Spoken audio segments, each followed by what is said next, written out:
So in my tradition, when you walk into a space, especially when elders are around, you don't just walk in and just start talking. You have to greet. So in my language, we say yam yo, and to the elders, I say yam yo. And it is a pleasure to be here today, and just gonna go right into it because I know that we're running, working time here. So on the global platform, African women are often viewed as a subjugated, powerless group. Western feminists imagine that African women are in need of liberation from African culture and British African men. For example, in her book, Women of Africa, The Roots of Oppression, Mariah Ross Cottrell suggests that African societies do not offer its women any form of agency, and that the only way in which women could earn an income is through prostitution. Mariah Daly, in her work, Ecology, homogenized African women as helpless victims of genital mutilation, FGM. Some African women who have adopted Western feminist ideologies have attempted to import its agenda into their countries. For example, the organization African Feminist Forum argues that female subjugation in contemporary African society is a result of tradition.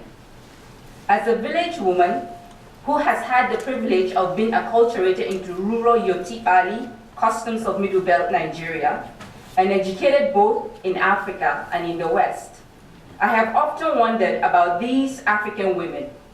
Who and where are they? And as a young scholar,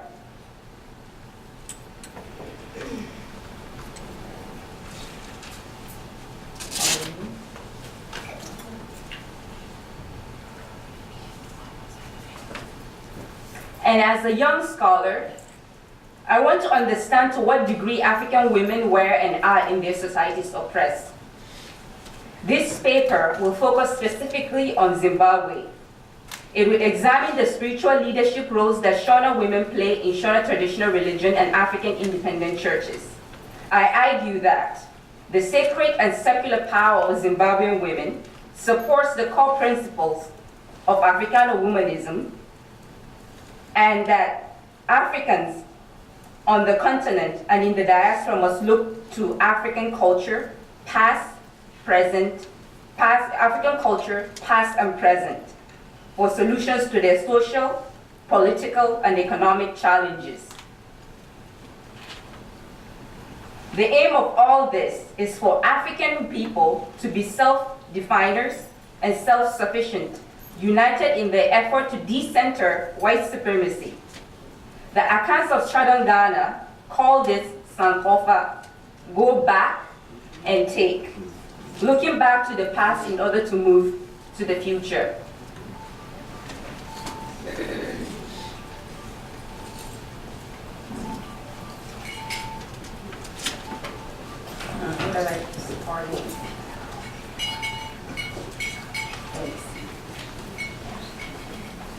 And this is the symbol of what Sankofa is. This is the other symbol in both of them. So the Sankofa, when we speak of Sankofa, the bird is the Sankofa. So you can see the bird turns around, picking seed. And the back of the feet of the bird, it's backwards. So it's not going forward. So it symbolizes this idea of going back to the past and moving forward.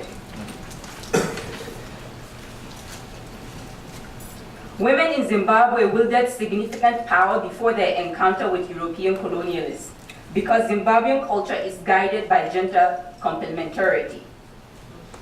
One of the major areas where they exercise power is as keepers of sacred space. Women in Shona traditional religion are considered vital organs of religion and society. The Shona believe in a supreme being, Mwari, who is the creator of the universe and is considered to be both female and male. In this light, when human beings portray or speak of the creator Mwari, the evocation of Mwari is an acknowledgement of the male and the female element of the God. So when people speak of Mali, they are expected to acknowledge this gender duality. This belief was pervasive amongst the Shona and other Zimbabwean groups centuries before their encounter with Western Christian missionaries. Shona women exercise their power in the following ways. One, as healers, they provide remedies for alignments of the body and soul. In this context, sickness is believed to be physical and spiritual. Both must be taken care of in order to restore the health of the sick. For physical illness, spirit mediums typically prescribe herbs. And for the spiritual illness, they serve as mediators between the living and the dead. They communicate with ancestral spirits to determine what causes specific illness. The understanding is that when a person dies, their spirit transitions to the ancestral world. It is also believed that the living must atone for any ill will directed at the deceased. Failure to perform the appropriate rites could have disastrous results from the entire community. For example, the spirit of a dead mother who dies without being reconciled with one or more of her rebellious children, who may have assaulted her while she was still alive, can cause illness and disease. So be good to your mothers. This tells us that unresolved crimes amongst Shona people have consequences beyond the individual acts of the offender. Because of this, the community tries to keep individuals accountable for their actions. Number two, during the Zimbabwean liberation struggle, indigenous fighters were eventually overwhelmed by alarming high rates of casualties. In an effort to find a solution to this problem, the combatants decided to seek help from the elders, ancestors, and gods. Muwari, the creator, instructed the elders to tell the fighters to venerate their ancestors, and they would see the misery stop. When they obeyed, eventually the situation improved. Thirdly, as custodians of the land, female spirit mediums, frequently women, protect the land from deforestation, air pollution, etc. In Shona traditional religion, destroying the land equates to human genocide. Because the land shelters and provides everything that human beings need, it must be cared for just as the ancestors protected a generation prior. In contemporary times, before any major construction takes place in Zimbabwe, the government makes an effort to seek the approval of spirit mediums. So also recycling, for those in the diaspora, recycling is important. You don't just buy stuff and throw them, and you're also cautious when you buy things that are environmental friendly. So in terms of military leaders, during the Zimbabwean War for Independence, female spirit mediums provided tactics avoiding bushes and other dangers in the forest, and they also would encourage fighters, to avoid killing people unnecessarily. And they also, because they know the land, so they would direct us to places where you should go and places where you should avoid. Some of these women were on the front lines leading the fighters. For example, Mbaya Nhanda, considered the founding mother of modern Zimbabwe, fought until her captured and hung by the British Army. Prior to her execution, Nhanda refused to convert to Christianity. Monuments are named after her and songs were sung about her courageous stance against the British. Till this day, she's still being honored in Zimbabwe, and she's considered, of course, the mother of the Zimbabwean people. As you can see, this is the picture in the middle right here. I'm going to use this cursor now. As you can see, that's she's the one right in the middle with the sword around. And those are where the British, she's included amongst the people that were captured. And I'm going to read to you what is on the text, just briefly, just really quick, because I know we're running out of here. using time. I don't know how much time I have, so I have to go. Just go at it. I could go for years, trust me. But I have to caution myself. So when she was captured and about to be hung, she was, so Lady Nihanda was amused by the priest and also the soldiers that captured her. So she said, "Why should I accept your creed, which I have opposed all my life?" She's asked. "If you die a heathen," she was told, "you will suffer the endless agonies of hell. But if you are a Christian, you will go to heaven." "This heaven of yours, is that the place where white people go when they die?" She replied, "Yes, if they are true Christians. Heaven must be full of white people then," she said. Lady Nihanda turned to the executioner and asked him to hurry up. Bold. In American context, some people say she got balls, but I would say she got real deal stuff.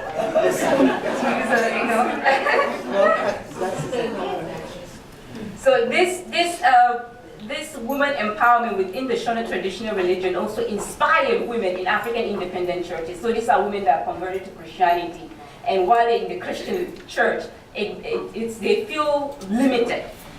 But because they've come from a tradition that empowers women, they were able to mobilize themselves. So they broke away from the United Methodist Church. Today it's called the United Methodist Church. So they could form their own organization. So there's this second part of my paper. I'm just going to give you a quick brief info on this, and then we'll conclude. So African independent churches and female power in Zimbabwe. These indigenous practices of Shona Women's Agency has carried over and influenced women who converted to Christianity.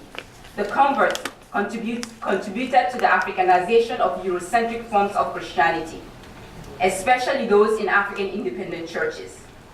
The theological foundation of the AIC lies with Psalms 68:31, which says, "Prince shall come out of Egypt, and Ethiopia shall stretch out its hand unto God."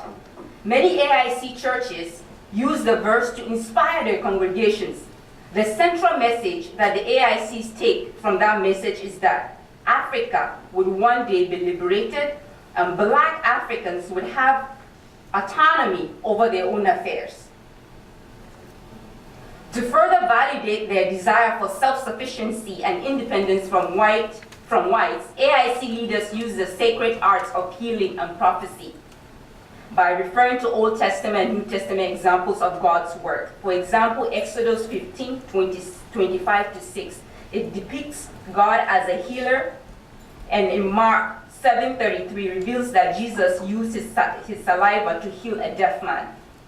The entire chapter of 1 Corinthians 14 talks about how spiritual leaders, prophets, should inspire and encourage their congregants to flourish. Zimbabwean women in missionary churches relied on biblical passages to support their efforts to challenge the authority of Western missionary churches and found their own independent institutions. Amongst the prominent leaders in AIC movement was Ma Cheza, a divorced single mother of 6, a former Methodist who rose from despair and hopelessness to a position of power as an elder, healer, and priestess of Buddha Ra Jehovah, so the city of God in English. A church she founded to help her community, especially women. Chesla did not accept her subjugated position in the Methodist Church, nor did she allow her broken marriage to be an excuse for her marginal status. As Linian Dube puts it, Chesa commanded respect and occupied a position of power and prestige in the very community that shamed, humiliated, and ostracized her as a witch, following her divorce and expulsion from her home. Chesa's biography tells us about how sexist biblical interpretations of women's rules can be disempowering, but it is also an example of human resilience. a story of an extraordinary Zimbabwean woman who refused to be devalued by her faith community. Chaser's rise to a position of power informs us that African women are capable of uplifting themselves. Her story is not unique, and other Zimbabwean women have done similar things, but I focus more on her here.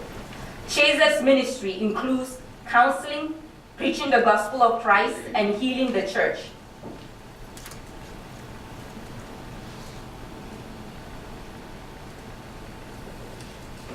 And healing the sick. She also focuses on women's reproductive health. Her activism attracted thousands, including men and children, like other AIC spiritual leaders.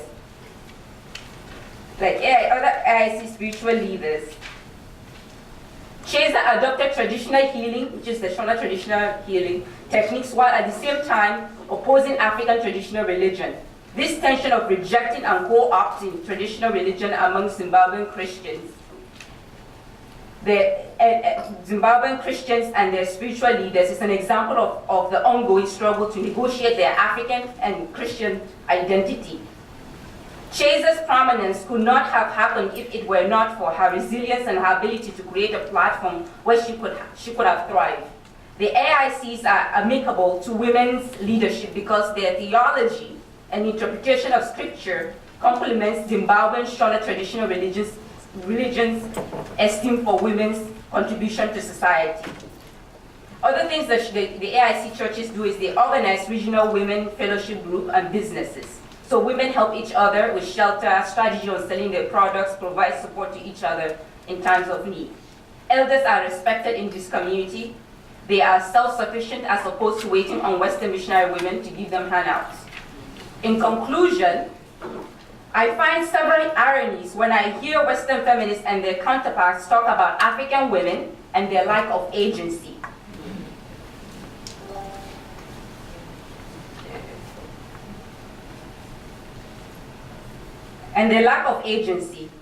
First, Western women, white women from Europe and Africa, and some black women as well, NGOs, imagine that they are rescuing African women from oppressive African culture. But the reality is that it was Western institutions that destabilized African societies and disempowered Africans, particularly women. Western feminists are not rescuing African women from African culture, but in fact, from the consequences of African women who have been disempowered by Western cultural values.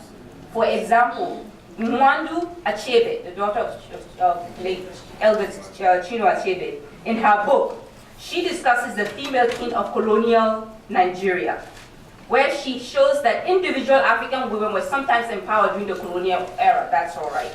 But that doesn't diminish the point about many instances of institutionalized female power in pre-colonial Africa. The second irony is that Western democratic principles were built upon alienation of indigenous people, Native Americans, and the enslavement of Africans, aka today African Americans, a descendant of that journey. And the third irony is that Africans' traditions often imagine to be unchanging relics of the past, are in fact more than in their own right, in the sense that the tradition is constantly debated, interpreted, contested, and refashioned in the present.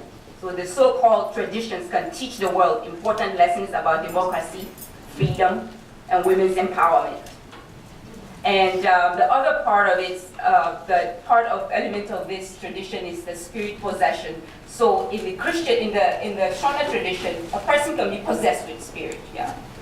But this it evolves and it comes to the church. So the AIC, if you go to an AIC church, because I don't have enough time, so I'm going to just do a little performance for you of how it works. So for example, when you go in a Christian church, I'm going to transition, right? So in the Christian church, when the person is filled with spirit, you go, oh, shara ba ba ba ba ba ba, yeah, hey, shara, yay, ooh, yay, and then they will roll on the ground And, you know, so there'll be somebody, usually someone around that would try to calm you down, not necessarily trying to ask you to stop, but to protect you, because you can fall when you're filled with the Spirit or you're possessed with the Spirit. In this context, when you're possessed with the Holy Ghost, then you will need somebody to protect you, because the body could just, the Spirit is in control of the body, so you're kind of helpless,